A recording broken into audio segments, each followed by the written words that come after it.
going to rescue the crew if we get into a scenario like that. Exactly. So it's really complicated, but it is a system that we have spent a lot of time designing and testing, and it's it's definitely something to consider in terms of that weather criteria that we do look at. And so now at T-minus 36 minutes and 20 seconds, in just over a minute, spent a lot of time designing and testing, and it's for propellant loading.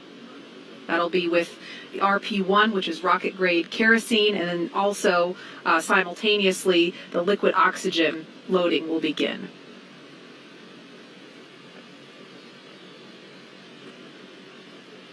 Once we begin loading that liquid oxygen, we'll see plumes of what will appear to be white smoke. It's actually the liquid oxygen vaporizing, turning from liquid form into gas form around the rocket itself in the rather humid Florida air. And Nicole, I know, we're just about 30 seconds from fueling, but from your perspective, obviously this launch escape capability is not something that the space shuttle had. So from an astronaut's perspective, what's your take on having the ability to abort from a pad or in flight? Yeah, I mean, it's awesome. It's what we need to be doing with our spacecraft. And I think anytime you can better ensure the survival of your crew in any situation during, launch and on the way to space, that's what we need to be doing.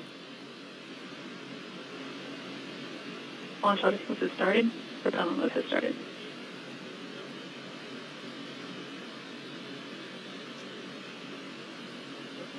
So we just heard that call that propellant load has started. That means fueling of Falcon 9 has begun.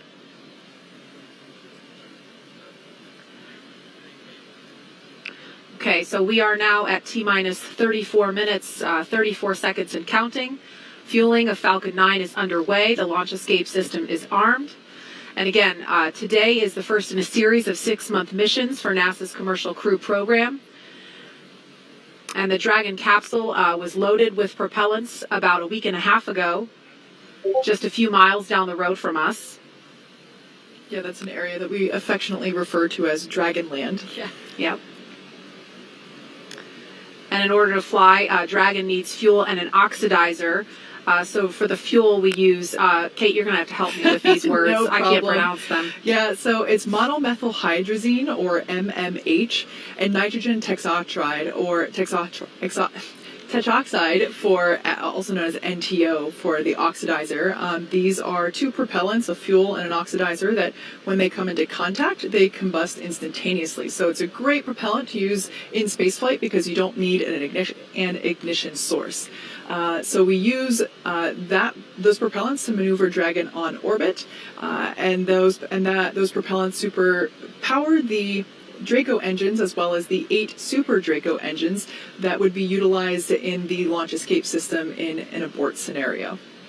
And again, we want to be crystal clear. Now that fueling for Falcon 9 has started, that means that the 8 Super Draco engines built into Crew Dragon are ready, if needed, to launch the capsule away from the Falcon 9 rocket in an instant if there is any kind of emergency associated with the rocket or on the pad.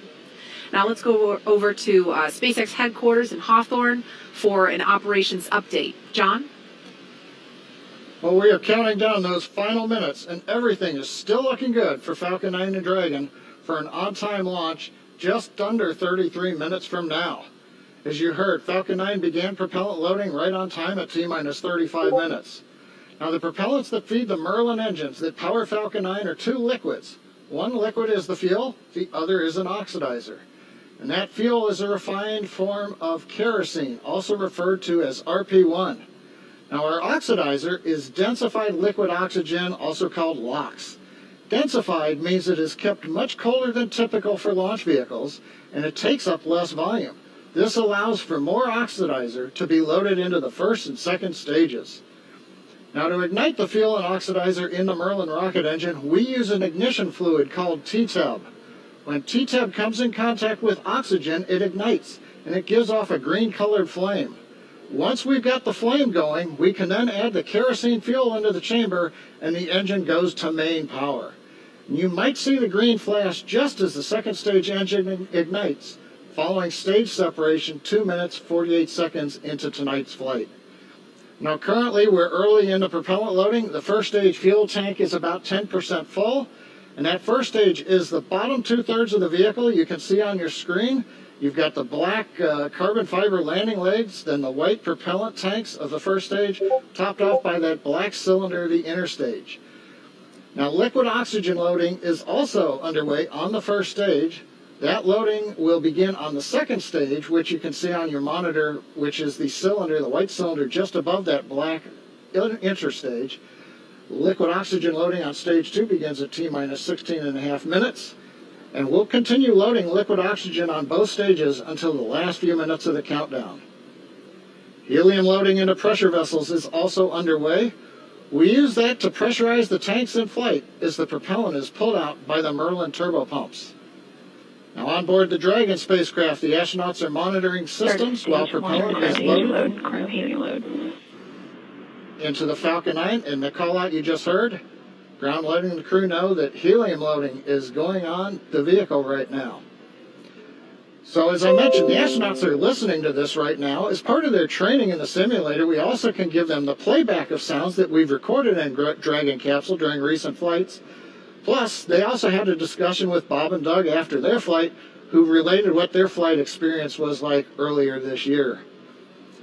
Now out on the Eastern Range, we continue to hear they're green, ready to go. There are no problems, and they are go for launch. And finally, the weather, as I mentioned a little while ago, it's actually improved during the day. We're down to 20% probability of violation. The biggest thing we're watching is just in case in these last half hour, if a rain shower might spring up within a mile or two of the launch pad. But currently, the rain looks like it's holding off. The upper altitude winds are good, and the ground winds are very light. Now, as a reminder, today we have an instantaneous launch time. So at this point, if we hear a hold for any reason, we'll have to stand down and target our backup launch opportunity just under 3 days from now. But let's turn it over to Jesse and Leah for an overview of events after liftoff. Thanks, John. For Crew-1, the astronauts' flight to station will take about 27.5 hours, and their journey is much longer but fairly similar to the trip NASA astronauts Doug Hurley and Bob Behnken made earlier this year in Crew Dragon's first mission with humans aboard. As we await T0 in just about 29 minutes, the ground operations teams are doing a series of systems checks to make sure both Dragon and Falcon 9 are ready for launch. You're looking at a live view of our teams at the Cape as they prepare for liftoff. Now, as we wait for the launch clock to hit 0, we wanted to give you an overview of what the ascent portion of the mission will look like. Once we hit T0 and a successful launch occurs, we will watch Falcon 9 and Dragon lift off from historic launch pad 39A and make their ascent. At about 50 seconds into flight, Falcon's 9 engines will throttle down to help pass through the period of maximum dynamic 50 seconds into flight, Falcon 9 referred to as max Q. It's worth noting that once we hit max Q, the vehicle will be going supersonic. Once we are through the period of maximum dynamic pressure, we can throttle up our Merlin engines again. And from there, at about 2.5 minutes into flight, we have a series of 3 events that will happen in rapid succession. First is MECO, or main engine cutoff. This is where all 9 Merlin N1D engines shut off in preparation for stage separation, which is our second event. This is where the first stage detaches from the second stage, with the first stage making its way back to Earth for landing, as the second stage continues on its journey with the third event. SES, or second stage engine start 1, is where the MVAC engine lights up and propels the second stage along with our Crew-1 astronauts to orbit. As Stage 2 heads towards its targeted drop-off orbit, Stage 1 will execute 2 burns in order to make its way back to Earth. The first is the entry burn, where 3 of the M1D engines will reignite and then shut down. This helps to slow the stage down in preparation for entry back into the Earth's atmosphere. While the first stage is heading back to Earth, the second stage will cut off its 1 Merlin engine that was ignited right after stage separation. Once this happens, we will wait for confirmation of a good orbital insertion.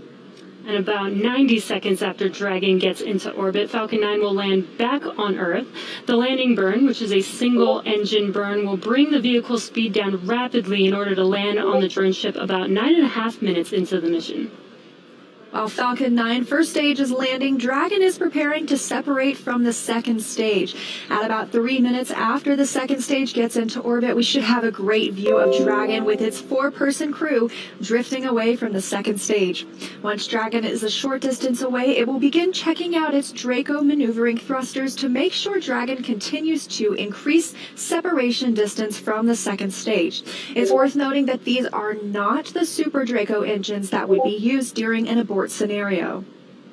And about 40 seconds after separation, Dragon's nose cone deploy sequence will begin.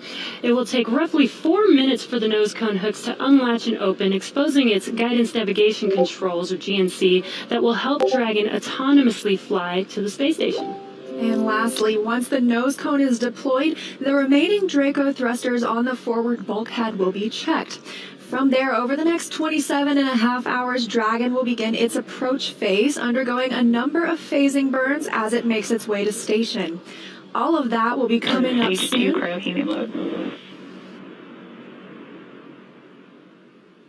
And confirmation stage 2 cryohelium being loaded now, but for now, let's check back in with Marie at Kennedy Space Center. Marie? All right, thank you, Leah. If you're just joining us, we are now at T-minus 25 minutes, 5 seconds and counting from the second astronaut launch from U.S. soil this year, and the first with 4 astronauts aboard Crew Dragon. We want to go over to NASA's Garvey McIntosh. She is standing by in Japan to speak live with the president of JAXA. Garvey, are you with us? Yes, I am. Thank you, Marie. Hello, I'm here in Tokyo, Japan. This is Garvey McIntosh, and I'm going to interview JAXA President, Dr. Hiroshi Yamakawa. Dr. Yamakawa, konnichiwa. Konnichiwa. Could you tell us about the partnership between JAXA and NASA? Oh, thank you very much for your question. The U.S. and Japan have built a close relationship in the aerospace field for more than 50 years. And NASA and JAXA have been collaborating in many fields, including earth science, space exploration, human space activities, and aeronautics. Astronaut Noguchi participates in the Crew-1 mission as the first foreign astronaut on board a U.S. commercial spacecraft. This shows a trust relationship between the two countries. We recognize that this mission is an important milestone toward future international space exploration, and we will firmly support him from the ground. Thank you very much. Could you tell us a little bit more about today's mission and what the mission represents for Noguchi-san? Well, as the first Japanese astronaut on board 3 different spacecraft, Space Shuttle, Soyuz, and Crew Dragon, I'm sure he will play an outstanding role based on past experiences. Experiments on the ISS are expected to contribute to the advancement of people's lives on Earth. Protein crystal growth experiments in microgravity environment may lead to the development of new medicine. Japanese private companies are also getting to use the experiment module Kibo for the initiatives. We expect that we will round the utilization of Kibo. Thank you. Thank you. And last question, looking a little bit towards the future. I know recently Japan, along with 7 other countries, including the United States, recently signed the Artemis Accords. Can you tell us a little bit more about the Artemis Accords and what that means for future space exploration? Well, last month in October, the Japanese government signed the Artemis Accords, representing the strong partnership as one of the first countries to join in the future international space exploration. Well, I think Japan has expertise in human and robotic space technologies accumulated through our experiences, TV, and Hayabusa 2. And we will continue to move forward with technical considerations with NASA and other international partners. In addition to the field of human spaceflight, we will continue and deepen our cooperation with NASA and our international partners in order to explore the new era of space and contribution to our society on Earth. Thank you very much. Well, thank you very much. Arigato gozaimashita. Thank you for your time this morning, and I'll Arigato pass it gozaimashita. back Thank to you you, very much. Samira. Thank you. All right, so we just took a look at numbers across all of our social channels, and there are over 500,000 people tuning into this broadcast right now. And the hashtag #LaunchAmerica is trending at number 20 on Twitter, last time we checked. And Marie, Kate, Nicole, I've got some great photos rolling in, and I have a few that I just have to share right now. So take a look at this first one. We've got this little explorer asking if there's room for one more on the mission. Aww. I love it. I know. Let's go to the next one. We've seen so many cute space pups today, and this corgi and its little NASA onesie is just the icing on the cake. Yes. I can't get enough space dogs, so. Okay, let's go next. How incredible is this little patriotic astronaut holding the flag? Now, y'all, this one definitely made me pretty emotional the first time I saw. Yeah. Okay, last one. Check out how awesome Kiana looks in her blue flight suit, and, I mean, wishing her hero, Victor Glover, well on his Launch America mission.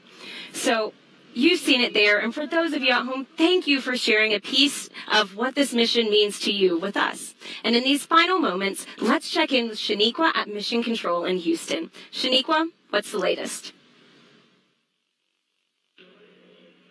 Thanks, Tahira. The space station team here in Houston is focused, and critical systems on the station continue to function normally.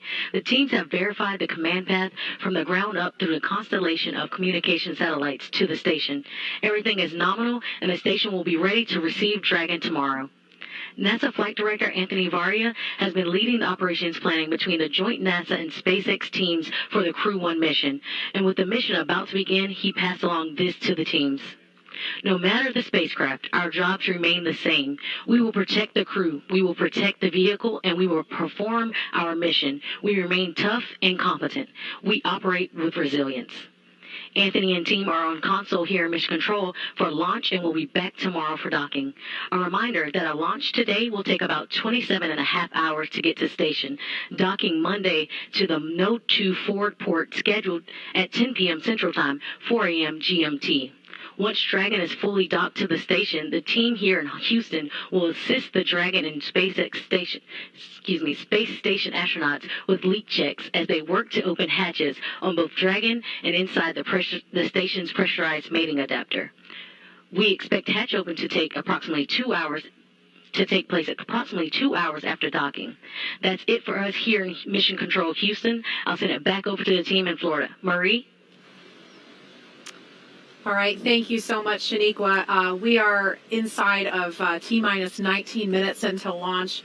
So exciting. We started the day with 50% probability of launch, and now we're up to 80% chance of the weather cooperating. So we are so excited. I know we're going to be turning our attention solely to the pad and going over to Hawthorne to take us through the final count. But one thing that really stuck out to me earlier, and I wanted to mention, when Shannon was talking about her path to becoming an astronaut, she talked about how she was 4 years old when she decided that that's what I want to do. And it really stuck out to me because my 4-year-old daughter is watching and she's dreaming about becoming an astronaut. And it's so special for, I think, especially for little girls, maybe I'm biased, but to be able to have a role model like Shannon and like you, Nicole, because at the time when Shannon was 4 years old, women weren't astronauts. And what an amazing time to be in when little girls have women to look up to, and African-American children have Victor Glover to look up to and see that, they're represented and they can do this too. Yeah, and I think NASA and the world of space exploration, from the human spaceflight side for sure, has been, over the years just so progressive in understanding how this diversity is so important. And I love thinking about your 4-year-old daughter watching launch tonight and being excited about this. And I'm thankful to be here tonight with you two ladies kind of representing. I'm super excited. I have seen SpaceX launches before. I've seen shuttle launches before, but I've never been this close to the launch pad. And I'm just my palms are sweaty with excitement, and it's going to be incredible. You know, night launches here, they just light up the sky, and so I'm super excited, and I can't even imagine. You know, I think a lot about Victor Glover this evening because, as we said before, this is his first time going to space. He has thousands of hours as a test pilot, like a super impressive resume, and this is his first time going to space, and I'm so excited for him to be part of this mission and get to go to the ISS after a long wait. Yeah, and that is a beautiful destination. Let me just tell you that they, you know, the four of them are going to, you know, do amazing work there. And it's been mentioned a couple times before, you know, this partnership that we have that's allowing us to do such incredible things that are just ultimately about improving life on Earth. Absolutely. And Nicole, I think it's worth mentioning, we didn't talk about this earlier, and I know you are a very humble person and you're focused on the crew that's on the pad right now, but you are the last resident International Space Station crew member to launch from and then land back on U.S. soil. So I think that's significant. Yeah, as a shuttle crew member, and it's kind of, you know, weird to think that that was that long ago, but, you know, I don't think any crew members goes into it thinking about what, you know, what first or last it is, but I'll tell you, having worked at Kennedy Space Center for 10 years as a NASA engineer and to be able to, you know, support a mission like that and be here watching this tonight, really historic event, this is the place where we learn, you know, that there is a solution to every challenging problem. And in the words of a person I mentioned earlier, Mr. Honeycutt, you know, here's how we can, not why we can't. And that's what we saw go on tonight as well. Absolutely.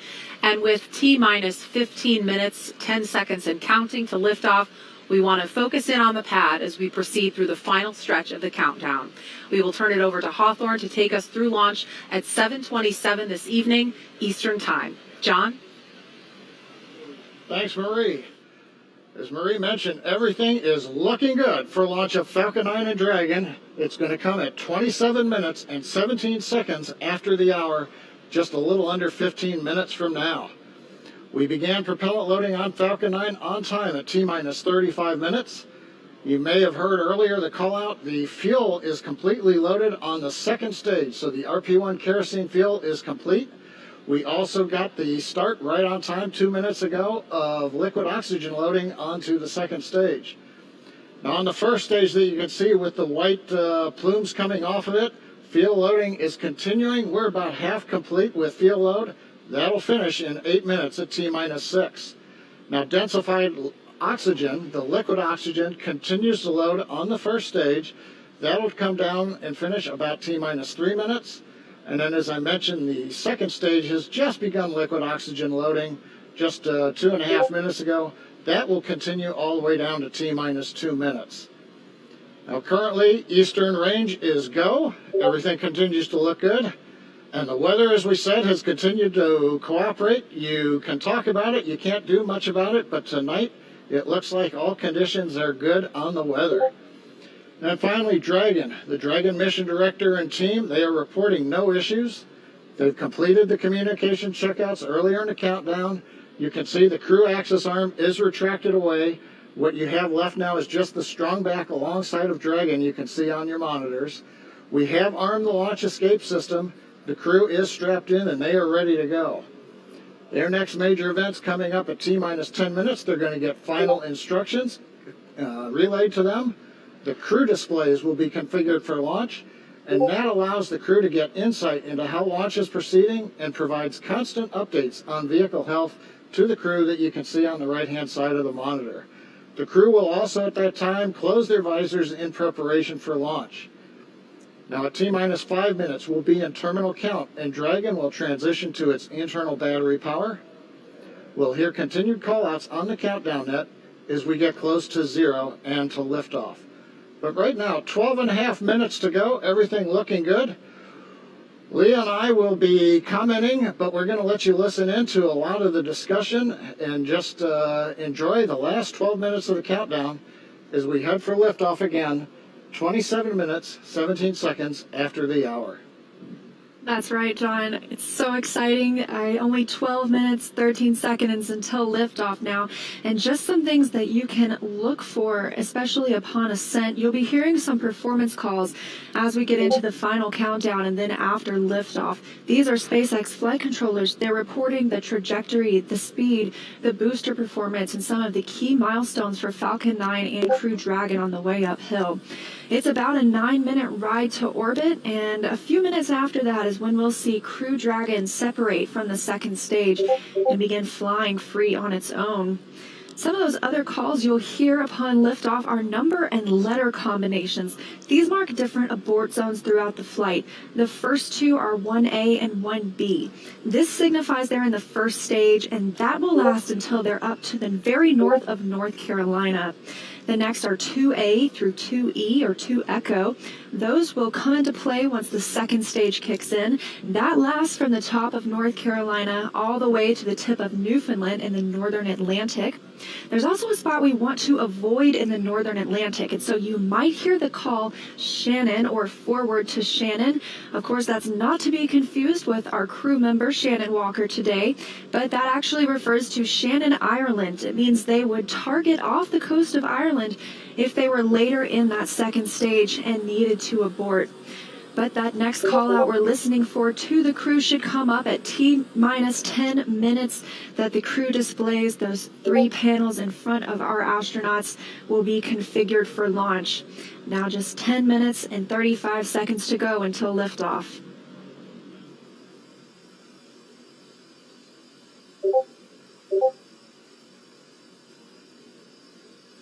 Also, as John and I mentioned, that stage 2 fuel load is complete. Stage 1 is at about 90%. Liquid oxygen load on the second stage is about 40%, and on the first stage about 85%.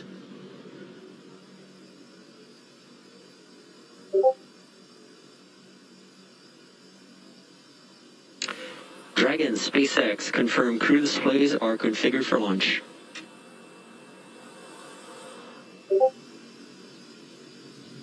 And SpaceX, this is Dragon. Displays are configured for launch. Copy, Resilience. We're honored to have you as our crew as we begin operational missions to the ISS. Have an amazing trip and know that we are all for one. Thanks, Jay. And to all the people at NASA and SpaceX, by working together through these difficult times, you've inspired the nation, the world, and in no small part, the name of this incredible vehicle, Resilience. And now it's time for us to do our part, Crew-1 for all. Copy all. Thanks, Hopper. That was the voice of Commander Mike Hopkins confirming those crew displays are configured, and that T-minus 10 minutes was another check for the Falcon 9 launch commit criteria. It was checked by some computers. It was the last check of a wide variety of the Falcon system data to make sure we are go. From here on, we continue to count down until T-minus 7 minutes when the pre-valves open.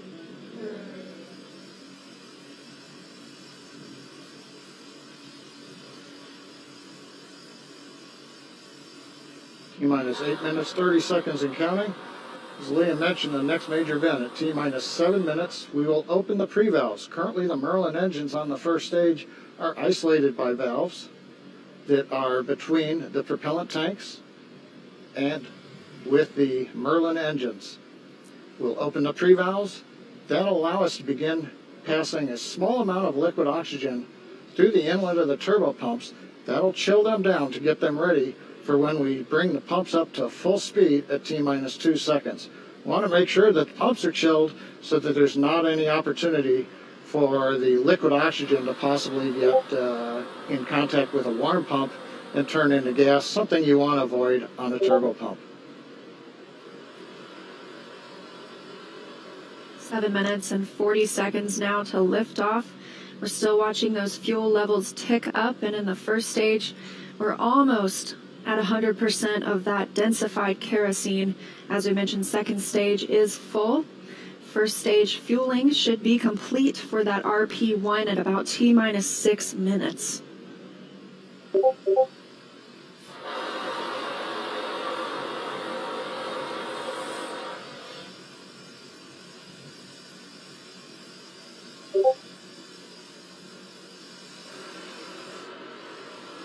Standing by for pre-valve opening.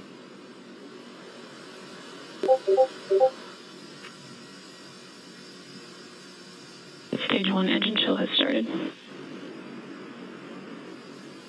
And there's the call out. Stage 1 engine chill has started. Indicates that we are opening the pre-valves. Liquid oxygen now beginning to flow slowly through the turbo pumps on the Merlin 1D first stage engines.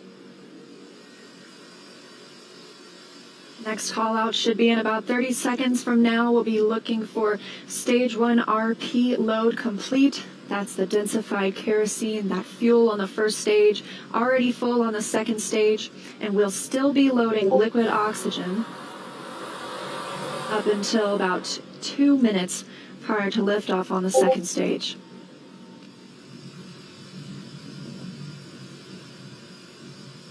Standing by for that fuel call. Stage 1 fuel load is complete. Okay, right on time, and a great view of Dragon sitting on top of the Falcon 9 as we're continuing to load liquid oxygen onto both the first and second stages.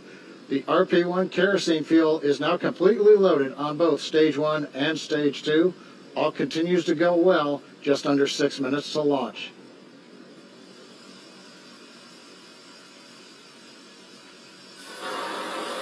In about 30 seconds, we'll enter terminal count. Dragon's onboard computers will take control of the vehicle. Both fuel on first and second stage is complete, and liquid oxygen loading continues with the second stage at about 80%, first stage at 95%. Something else you might notice is water rushing the pad shortly before liftoff. That's to suppress the sound and keep any sound from imparting a load on Crew Dragon as it prepares to lift off. Dragon is in configure for terminal count. Dragon is on internal tower. Falcon 9 propellant tanks are pressurizing for strong back retract.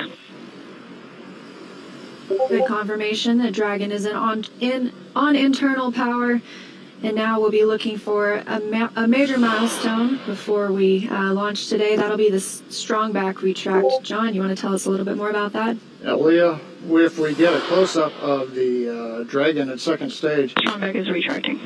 We've heard the call out, strong back retracting. That's a two-step sequence. First, there are clamp arms around the very top of the second stage. You can see one of them just above the gaseous oxygen vapors coming out of the second stage.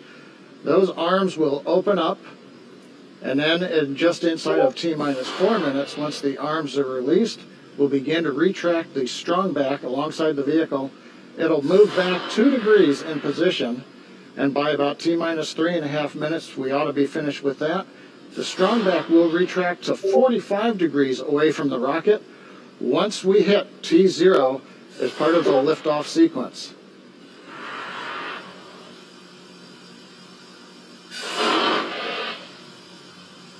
And at T-minus 3 minutes, we'll Right now, we're waiting for the retract. And there you can see the strong back is beginning to move away from the vehicle. And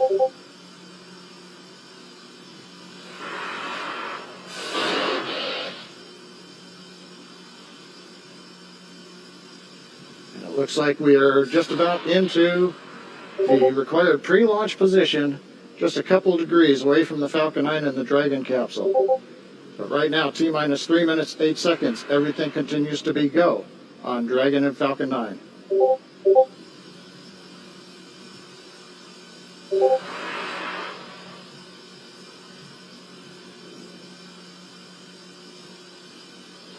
currently standing. Dragon is in terminal count. And Dragon is in terminal count, and we are standing by to hear that stage 1 liquid oxygen loading is complete. Stage 2 LOX load is complete. And there we have it, and stage 2 should finish shortly after, at about 2 minutes prior to liftoff. So now the last major event is finish liquid oxygen loading on stage 2. It wraps up at about T-minus 2 minutes. Then at about T-minus a minute and a half, we have to drain back and vent down the liquid line that goes up the strong back alongside the Falcon 9. If you see a large white cloud about midway down around the rocket, that's normal. That's again just the gaseous oxygen hitting the warm, moist Florida air.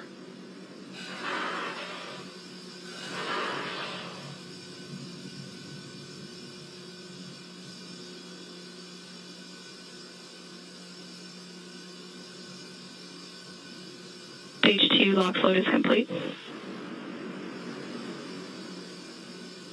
Dragon is in auto idle. And good calls that stage 2 liquid oxygen load is complete. That means we have full fuel on the first and second stages, that densified kerosene, and we're full of the oxidizer. Liquid oxygen on the first and second stage as well. Now just a minute and 20 seconds until liftoff today. And as you can hear those sounds, like Soichi Noguchi said, the vehicle is alive. Coming up in 10 seconds, we'll look to hear that Dragon is in countdown and Falcon 9 is in startup.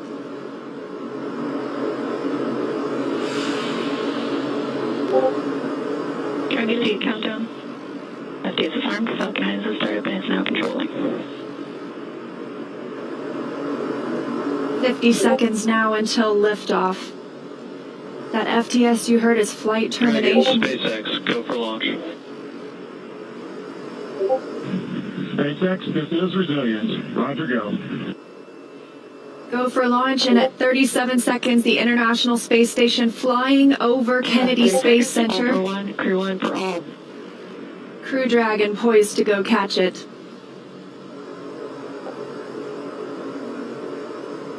20 seconds till liftoff. T-minus 15 seconds. Falcon 9 is configured for flight. 10, 9, 8, 7, 6, 5, 4, 3, 2, 1, 0. Ignition.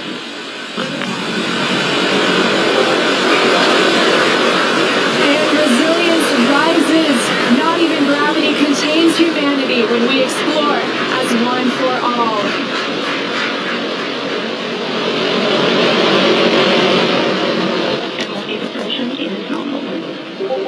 That's the word we want to hear. Stage 1 propulsion is nominal.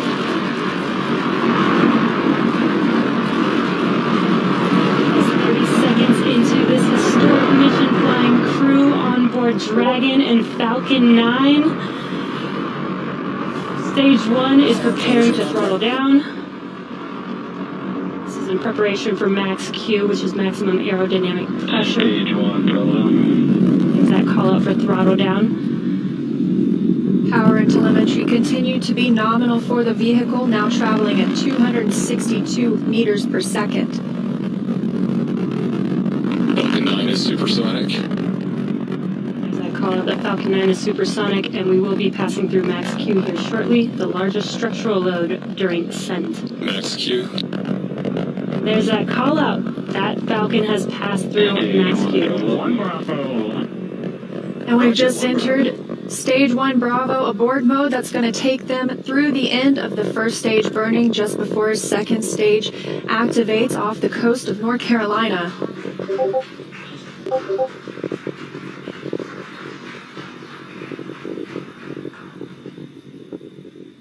T+1 minute and 40 seconds into flight. Dragon and Falcon 9 traveling 709 meters per second. That call that MVAC chill is underway, the Merlin vacuum engine. Now with the call out of MVAC de-chilling, similar to what we saw in the first stage Merlin engines, the second stage engine being prepared for its ignition coming up in just over 30 seconds from now. We're a half a minute away from 3 quick events in rapid succession. We're going to get main engine cutoff. The 9 Merlin engines will throttle down and then shut down. We're going to get stage separation. Stage 1, throttle down. And then ignition of the second stage engine. We've begun the throttle down in preparation for stage separation.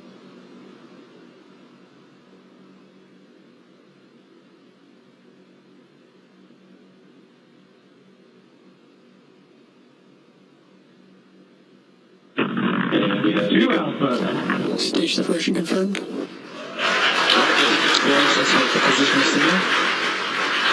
And you see that stage separation has confirmed. There goes that MVAC engine. Stage 2. Crew-1 is now on their way to the International Space Station.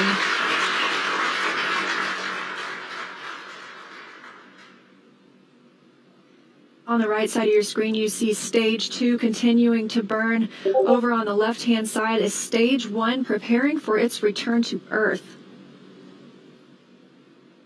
Currently on the left side, you can't make out much. It's a couple hours after sunset in Florida, but the grid fins have deployed on the first stage. The first stage is now unpowered, but with the velocity it had, it continues to coast up to an apogee before it begins to descend back into Earth's atmosphere. Now as we watch, maybe we'll see the lights of Florida or the eastern seaboard in the background, but otherwise there's not going to be much to see. On the right-hand side, Dragon, SpaceX, trajectory nominal. You can hear the call out. Trajectory is nominal. Nominal trajectory.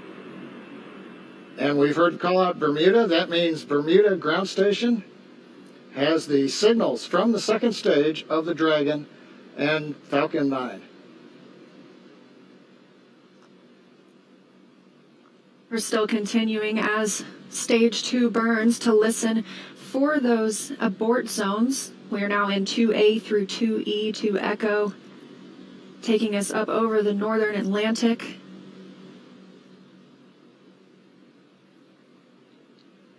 Right now you can see the second stage engine glowing with the standard red that we have come to see over all these missions. Indicates everything's looking good. Power on the MVAC-D engine continues to run at 220,000 pounds of thrust in the vacuum of outer space. Dragon, SpaceX, trajectory nominal. And trajectory nominal. Nominal trajectory. And we hear the reply from the crew acknowledging we have a nominal trajectory. Dragon made it to the Falcon 9 second stage, heading into the low Earth orbit, where Dragon will then separate and begin its trip the rest of the way to the space station. We'll be looking for SECO, second stage engine cutoff, coming up at 8 minutes and 48 seconds after launch today, so about 3.5 minutes from now. Dragon and Falcon 9, second stage, currently flying 2,979 meters per second. Now currently the first stage has begun its descent. It is through apogee. It's beginning to come back down, where it coming up in another couple of minutes, we will have the entry burn, where we begin to slow down the first stage. SpaceX, trajectory nominal. Copy, nominal trajectory. Another call out, another nominal trajectory, just what we love to hear. That voice you're hearing on board Dragon, that's Commander Mike Hopkins, speaking for our 4-person crew as they continue their journey, now 6 minutes and 12 seconds after liftoff. Trajectory still nominal. And Leah, you can see on the indicator altitude, 201 kilometers. We're now beginning to essentially level out and pick up velocity to get us into low Earth orbit.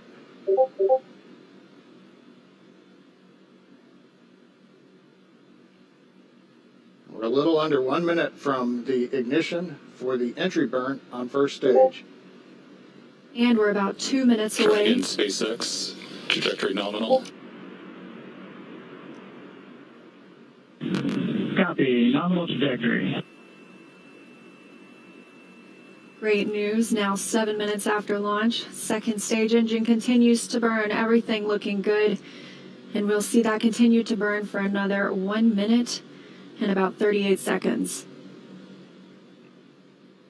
Right now on stage 2, the crew is getting about a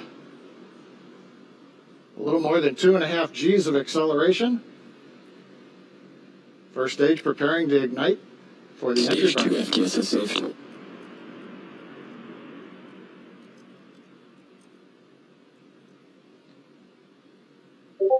And we've got ignition of the entry burn, center engine, followed by the other 2 restart engines. First stage now getting ready to re-enter the Earth's atmosphere. This is about a 29-second burn, and it's designed to slow the vehicle way down. We're going to shed about 70% of the velocity of that dropping first stage by the time this landing burn completes. I should say by the time the entry burn completes, which is now over. First stage on target for the drone ship in the Atlantic Ocean. Meanwhile, we're watching second stage getting close to getting into orbit. That's right. We've got about 30 Stage seconds 2 internal more. guidance. And now just about 20 seconds more of stage 2 continuing to burn until we see second stage engine cutoff, or SECO. We'll coast for a few minutes afterward to allow the rates in motion to... Roger, there- Shannon. There's that call for Shannon. That's Shannon, Ireland, an abort zone, but it looks like we continue smoothly to orbit today.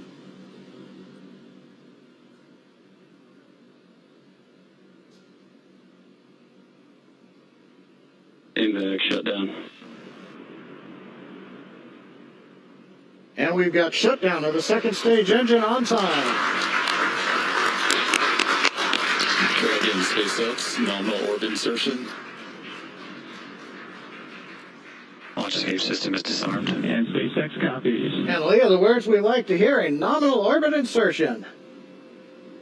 That's right, John. Nominal orbit insertion, as we mentioned, stage 2. Oh, looks like some action on stage 1.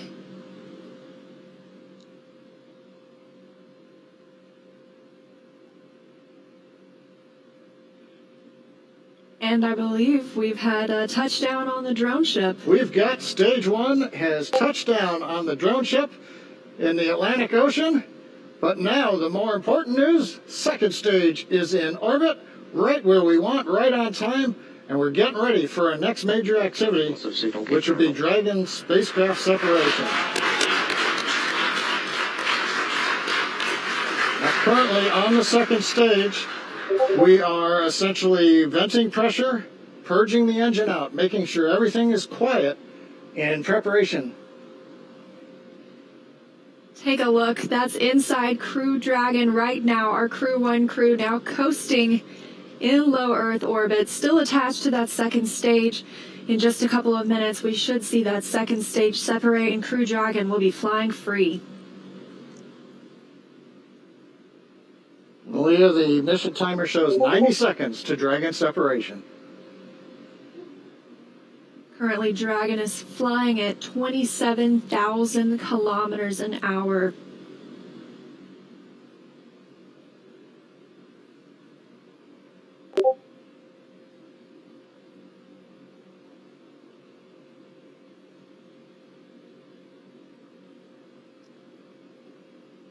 And we're T plus 11 minutes since liftoff today, waiting on that second stage separation. But as you can see, our astronauts from left to right, Shannon Walker, Victor Glover, Mike Hopkins, and Soichi Noguchi, now on their way to the International Space Station. First trip to space for Victor Glover. Acquisition of signal in Newfoundland. And that call out, acquisition of signal in Newfoundland. That means the Newfoundland ground station is now receiving telemetry from Dragon. This view inside Mission Control Hawthorne. Teams continuing to monitor the vehicle, now traveling at almost 27,000 kilometers an hour.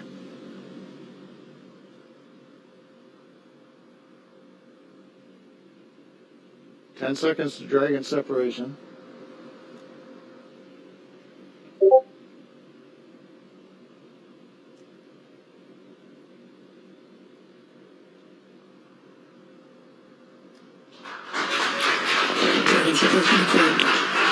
And separation confirmed. You can see that second stage departing. Crew Dragon leaving it behind. Separation confirmed. Now 12 minutes, 25 seconds into today's flight. Our next thing we'll be looking for is nose cone deploy. Our hooks will start to open on the nose cone and reveal those forward thrusters underneath.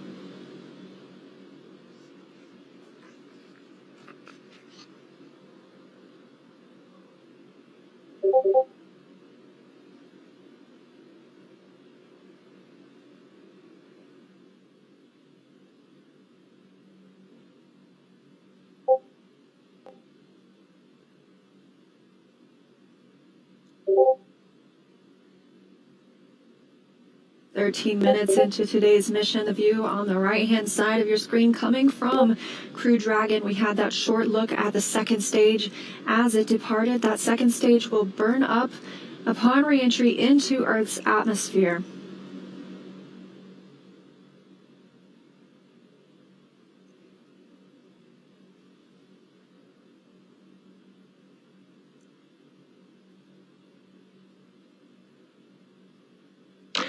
Dragon SpaceX, we see nominal service section Draco checkouts and the humidifier activation. And SpaceX, this is Dragon. We copy all. We see the same. Confirmation from teams on the ground and the crew. You can see them monitoring those 3 display panels, monitoring their journey to the International Space Station and where they are in the world right now, or over the world, I should say.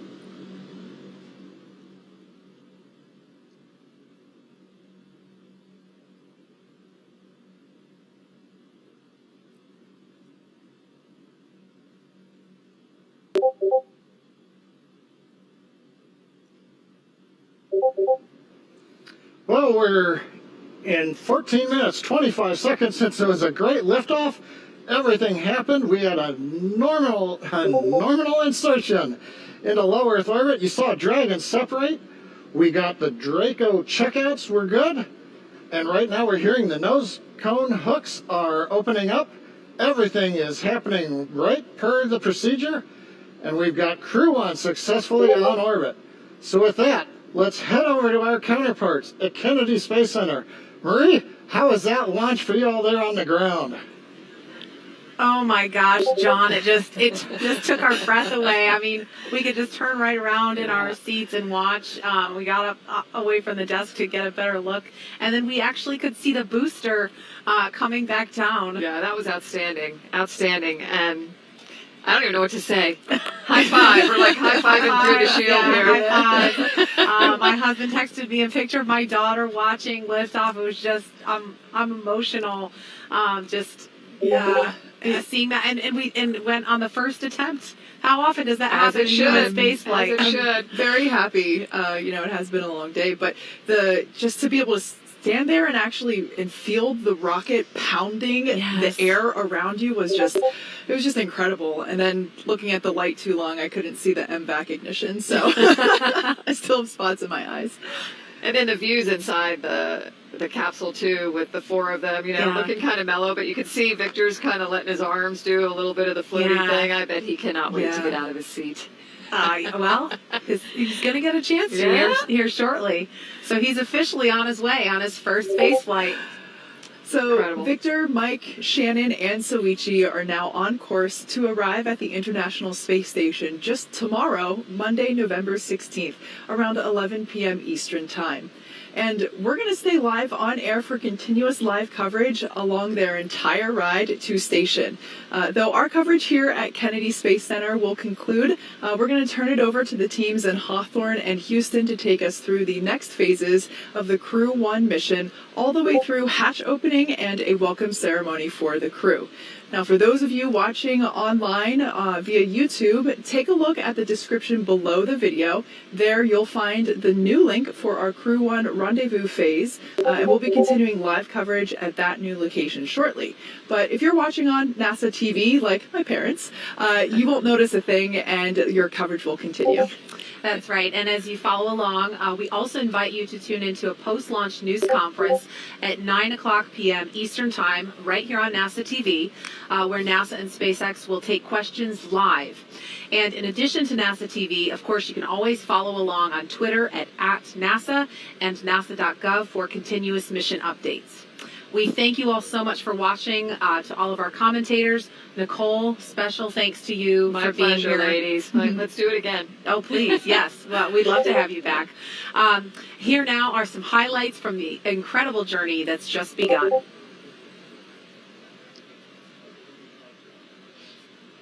First live look inside the suit-up room. Crew Dragon Commander Mike Hopkins was born in Lebanon, Missouri. Pilot Victor Glover is a native of Pomona, California. And mission specialist Shannon Walker is from Houston, Texas. Mission Specialist Soichi Noguchi is from Yokohama, Kanagawa, Japan. Here they come, walking down the hall. Everyone's quite peppy there. Yeah, so cool. They're looking for people. They're looking for the people that have helped them all along the way, too, and want to make eye contact. Here they come, the Crew-1 astronauts now beginning their journey to the launch pad ahead of this historic mission to the International Space Station. This is Core on Countdown 1 for timeline. The crew is departing for the pad on schedule. This is chase car, so you can be along with the crew every step of the way. It's kind of like the pre-flight, right? The walk around your vehicle before you get in and fly. I love this shot. Yeah. You know, when this was being designed, it was definitely a forward-thinking design. And you can see on your screen the crew beginning the ingress process already. They are checking to make sure the suits are ready. They're helping them connect the umbilicals. They're buckling them in. And Dragon SpaceX hatch is closed. 5, 4, 3, 2, 1, 0. Ignition.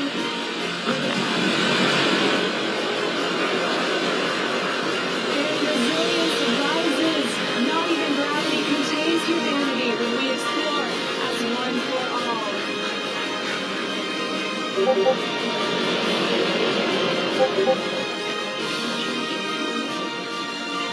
Absolutely want to hear. Stage 1 propulsion is nominal.